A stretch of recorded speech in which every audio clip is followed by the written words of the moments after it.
ಯಾವ ಪೂರ್ಣಾಂಕಗಳು ಈ ವಾಕ್ಯವನ್ನ ಸರಿಯೆನ್ನಿಸುವಂತೆ ಮಾಡುತ್ತವೆ? ಇಲ್ಲಿರುವ ವಾಕ್ಯ ನೋಡಿ. 7ಕ್ಕಿಂತ ಚಿಕ್ಕದಿರುವ ಅನೇಕ ಸಂಖ್ಯೆಗಳಿವೆ, ಅಂದರೆ 7ಕ್ಕಿಂತ ಚಿಕ್ಕದಿರುವ ಯಾವ್ಯಾವ ಪೂರ್ಣಾಂಕಗಳನ್ನು ಆವರಣದೊಳಗೆ ಹಾಕಬಹುದು ಅಂತ ತಿಳಿದುಕೊಳ್ಳಬೇಕು. ಮೊದಲು ಸಂಖ್ಯಾರೇಖೆ ಬರೆದು 7ರವರೆಗೂ ಹೋಗೋಣ. ಪೂರ್ಣಾಂಕಗಳ ಬಗ್ಗೆ ಮಾತನಾಡುವಾಗ ನಾವು ಋಣ ಸಂಖ್ಯೆಗಳಲ್ಲದರ ಬಗ್ಗೆ ಅಥವಾ 0ಯ ನಂತರದ ಸಂಖ್ಯೆಗಳ ಬಗ್ಗೆ ಮಾತನಾಡ್ತಾ ಇದ್ದೀವಿ. ಈ ಸಂಖ್ಯೆಗಳು ಭಿನ್ನಾಂಕಗಳೂ ಅಲ್ಲ. ಅವನ್ನ ಸಂಖ್ಯಾರೇಖೆಯ ಮೇಲೆ ಬರಿತೀನಿ. 0ಯಿಂದ ಪ್ರಾರಂಭಿಸೋಣ.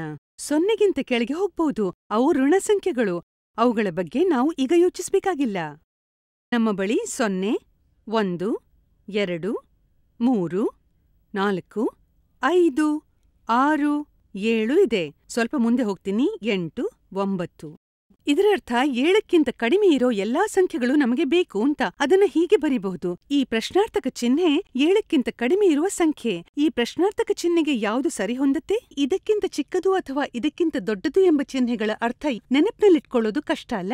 ಬಾಣದ ಆಕಾರದಲ್ಲಿರುವ ಈ ಚಿಹ್ನೆಯ ಚೂಪಾದ ಭಾಗ ಪ್ರಶ್ನಾರ್ಥಕ ಚಿಹ್ನೆಯತ್ತ ನೋಡ್ತಾ ಇದೆ. ಅದು ಸಣ್ಣ ಸಂಖ್ಯೆ. ಚಿಹ್ನೆಯ ಈ ದೊಡ್ಡ ಭಾಗ 7ಅನ್ನ ನೋಡ್ತಾ ಇದೆ. ಅಂದ್ರೆ ಇಲ್ಲಿರುವ 2 ಸಂಖ್ಯೆಗಳಲ್ಲಿ 7 ದೊಡ್ಡ ಸಂಖ್ಯೆ ಆಗುತ್ತೆ. ಯಾವ ಸಂಖ್ಯೆಗಳು ಇದಕ್ಕೆ ಸರಿ ಹೊಂದುತ್ತವೆ? 7ಕ್ಕಿಂತ ಕಡಿಮೆ ಇರೋ ಪೂರ್ಣಾಂಕಗಳು. ಸಂಖ್ಯಾರೇಖೆಯ ಮೇಲೆ 7ಅನ್ನ ನೋಡಿದ್ರೆ 7ಕ್ಕಿಂತ ಕಡಿಮೆ ಇರೋ ಪೂರ್ಣಾಂಕಗಳು ಯಾವುವು? 6 ಇದೆ, 5 ಇದೆ, 4, 3, 2, 1, 0 ಇದೆ. ಇವುಗಳಲ್ಲಿ ಯಾವುದೇ ಸಂಖ್ಯೆಯನ್ನು ಇಲ್ಲಿ ಹಾಕಿದರೂ ಈ ವಾಕ್ಯ ಸರಿ ಎಂದಾಗುತ್ತೆ. 0 7ಕ್ಕಿಂತ ಕಡಿಮೆ ಇದೆ ಅಂತ ಬರಿಬಹುದು. 3 7ಕ್ಕಿಂತ ಕಡಿಮೆ ಅಂತ ಬರಿಬಹುದು. ಅದು ಸರಿ.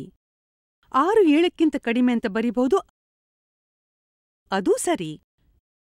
ನೀವು 8 7ಕ್ಕಿಂತ ಕಡಿಮೆ ಅಂತ ಬರೆಯಕ್ಕೆ ಆಗಲ್ಲ. 8 ಇದಕ್ಕೆ ಹೊಂದಲ್ಲ. ಇದು ಸರಿ ಅಲ್ಲ. 8 7ಕ್ಕಿಂತ ಕಡಿಮೆ ಅಂತ ಬರೆಯೋಕೆ ಆಗಲ್ಲ. 8 7ಕ್ಕಿಂತ ದೊಡ್ಡದು.